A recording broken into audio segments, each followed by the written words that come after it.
Hi there, it's Catherine from Sunnyside Journals, and I'm here today to pick your brains. We're going to have a little brainstorming session.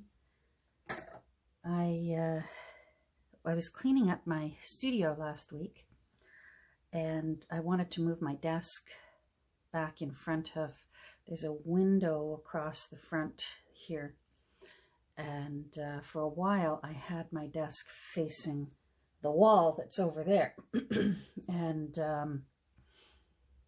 it was just, I wasn't enjoying the view of staring at a wall, because right here is a beautiful window. I look out at blue skies and green trees, and I can watch my neighbor over in her garden working hard. She loves to garden, and she's out there. Anyhow, so when you take the time to move furniture in a studio, oh boy, you start sorting through stuff. And it actually was very healthy and cathartic. And I got 3 boxes of stuff ready to go to, I'm donating these ones to the Cystic Fibrosis. They're coming tomorrow, and they're going to pick up 3 boxes full of things. I took 2 bags of books that I realized I'm never going to use, and donated them to my little church book sale. So those will get used there. Makes me feel better that at least with these things that I'm not using, they're going somewhere and they're going to help raise money to help people. So that helps me feel better about why on earth I hauled them in here in the first place. I gotta stop moving my hands. I apologize. Anyhow, amongst all the things that I sorted through when I was cleaning my studio was I found just the front and back cover of an old 1940s school atlas. And I love the cover. I just think it's so pretty. I love the maple leaves. That's our that's symbol, one of the symbols for Canada. Beaver is also one for us. And Mounties and all that sort of thing. Anyhow, I just think it's so pretty, and it's such a nice size to make a lap book. I keep wanting to call it a laptop book. A lap book. I want to make a lap book out of this. So, and I've got decisions to make because it's obviously, as you can see, very grimy. I've already done my best to clean it, and that's as good as it came. You don't want to have seen it before. I should have taken a photo. I have prepared a new spine because it didn't even have a spine. I got this cover from my little book sale that sometimes only has covers in boxes, and I thought that was so pretty. I knew I could do something with that, and I will. So I made a new spine. I also have another Ontario Public School atlas. So I measured this spine, and I've created a new one for this little baby. So it is 3/4 of an inch, or for those who are metric, Canada is both, because my generation, they introduced the metric system, and my brain is mathematically bilingual. So just not quite 2 centimeters if you're a metric. So my challenges with this, and my reason for having a brainstorming session today, is a few things that I think I want to do with it. And I'd love to hear your input on what you think. Let me get this out of here. Because so many of you I follow, those of you who certainly have my subscribers, if you have a channel and post videos, I do follow. I'm very interested in what you're doing and what you've got going on your tables. So I would absolutely value what you think of what I'm proposing for this little baby. So I've already sealed it. Well, the outsides. The insides are going to change. I love when the other student wrote inside books, but I'm going to cover it up. But it's still charming. So these corners are in sorry shape, and they are going to need metal corners. And I'm going to use silver on these because it's a big book, and my big corners metal corners that I have are silver. I do have sort of a brass colored corners, but they're smaller. And this big book needs big corners. But, and here's one of my things that I sort of want your opinion on. I really want this book to have sort of a simple industrial look to it. I don't want it to be frilly and fluffy and fancy. I'm really feeling like I want almost like a business-like industrial look, not steampunk, but still sort of, I keep calling it industrial. I don't know if that's the correct term. But these corners still have me worried because they're quite still bendable. I'm going to have to fill it in with some glue and let it dry so that will harden and give it a little more fortification. I'm thinking I want to use a ribbon. This ribbon, it's a satin ribbon. It's got a shiny side, but it's got this dull side, which I like. And I was thinking of going across the corner like this so that it looks like one of those books that has a different color across the corners, but I still want to give it a metal finish. So I'm wondering what you think of that. Here, let me do the other one so you can get a full effect. Here, can I do this? Which one's there? That's the dull side. All right, bear with me here. Obviously it'll look better when I glue it down. So that would be, I was thinking of doing something, oh, come on. Be good, behave yourself. Something along those lines. Obviously it'll be symmetrical. Oh, that doesn't, there. Okay, that'll do. So I was thinking something along those lines.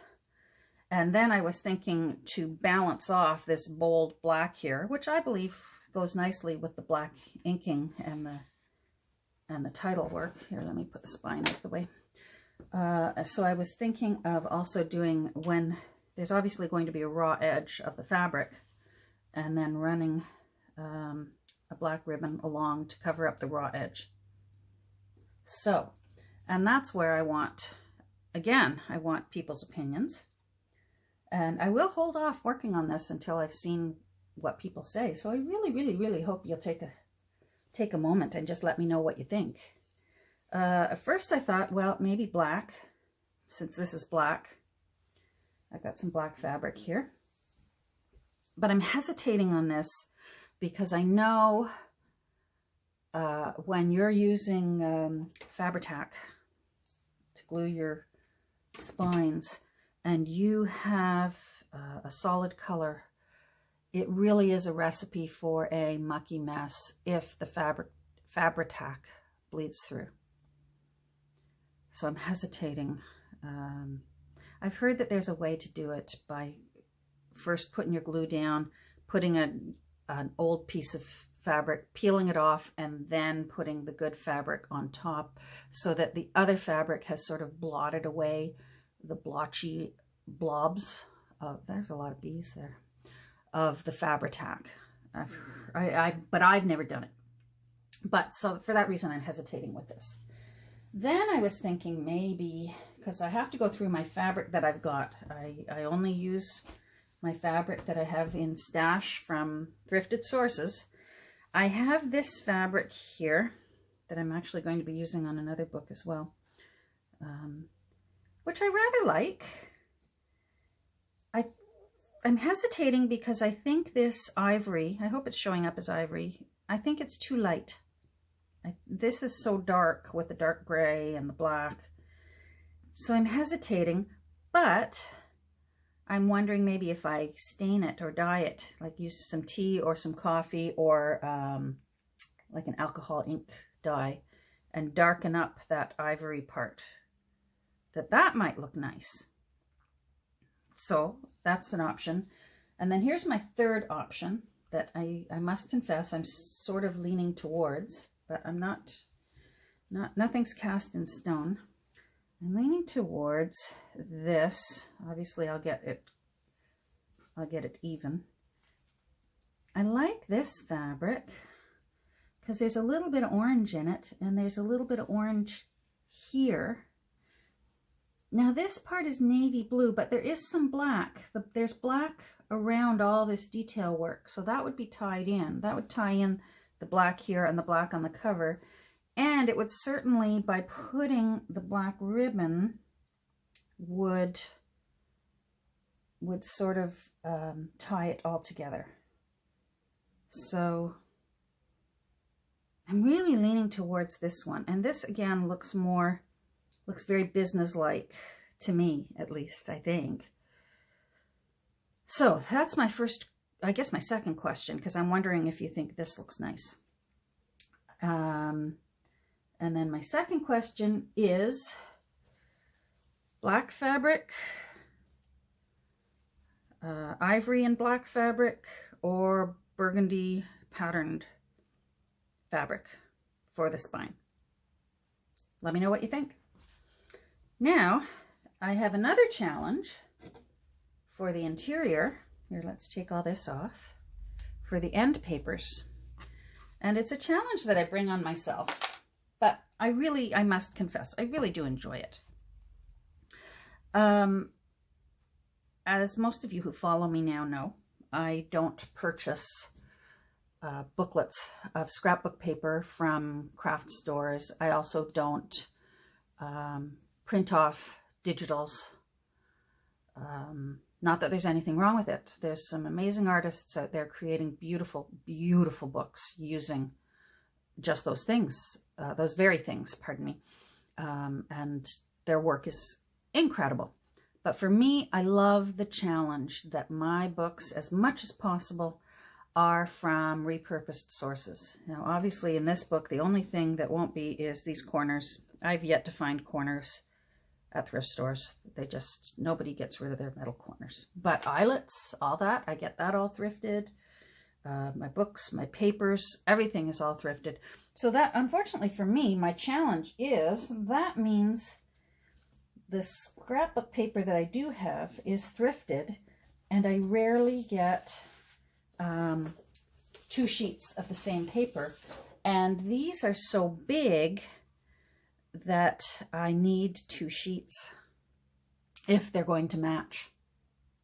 So, and then of course I want them to sort of complement a 1940s school book. So I did find these. I have 2 of these. They're the only ones that I have 2 of. Oh, that's the ending. Which I don't hate, but they seem too bright to me. So I think I would have to really grunge them up. I think I'd have to get out my distress inks, or maybe even try. I worry about tea dyeing them because I want the end papers to really be super smooth and really, really nice, because I'm going to be putting more things onto them, pockets and stuff, because it's going to be a lap book. So I don't hate this, but I don't love it. But so that's option 1. Option 1, using them as is. Option 2, grunging them up and using them. Option 3 is, and I like this one, I have these 2 that are in the same color palette, but they're different. So that in a way kind of bugs me, because these 2 sides won't be mirror image of the wallpaper end papers. But part of me thought, well, to make it a little different, there would be offcuts of like L-shaped offcuts, because it would get trimmed here and across here. And what I could do is, yes, use a big portion to be the end papers, and then use the offcuts to start making pockets and flip outs, and that would then sort of blend these 2 together And I'm really leaning towards that. I like that idea. I think it would look, cool. But then I got thinking, maybe something that would be more fun is I have these old vintage game boards. These are really, really old. I still have the box somewhere. And it was a box of 5 games. There was also checkers, chess, I think this is Parcheesi, Chinese checkers, steeplechase. And I thought, wow, like, wouldn't that be different to open up this a children's school atlas, and you open it up and it's all fun and games inside. And I love anytime you put red and yellow together, that's just my favorite color combination. So I'm toying with that. And then I got thinking, it's an atlas, and maybe I need to stay true to the book and put in, this is the similar book, only 10 years later. This is from the 1950s, Ontario Public School Geography Atlas. And it's got some lovely color maps in it. And I could put a map on each side as an end paper. And that might look really, really neat. It would kind of be predictable in a way, because obviously this is an atlas and you open it up and there's maps inside. But some people want that predictability. So there's that. And then I got thinking, I have another old atlas. This atlas is from 1922, and it's actually a Dutch atlas. I bought it hoping I could figure out what it was. And I thank goodness for Google Translate. This atlas is Dutch, and it's 1922, and it's got some beautiful, beautiful full spread maps in here. And I sort of put a bookmark in for one that I love. It's Europe, but it's Europe from, I really had to make good use of the Google Translate. This is Europe, as best they know, from the years 750 to 1100. And I just think this is really, really lovely. I really, really, really like this. So there is my next wondering your opinion on. I value your opinions. End papers. So do I go with the 1922 map of Europe? Do I go with 2 different maps out of a 1950s atlas? Do I go with fun and games on the inside, vintage game boards? Do I go with mismatched scrapbook paper?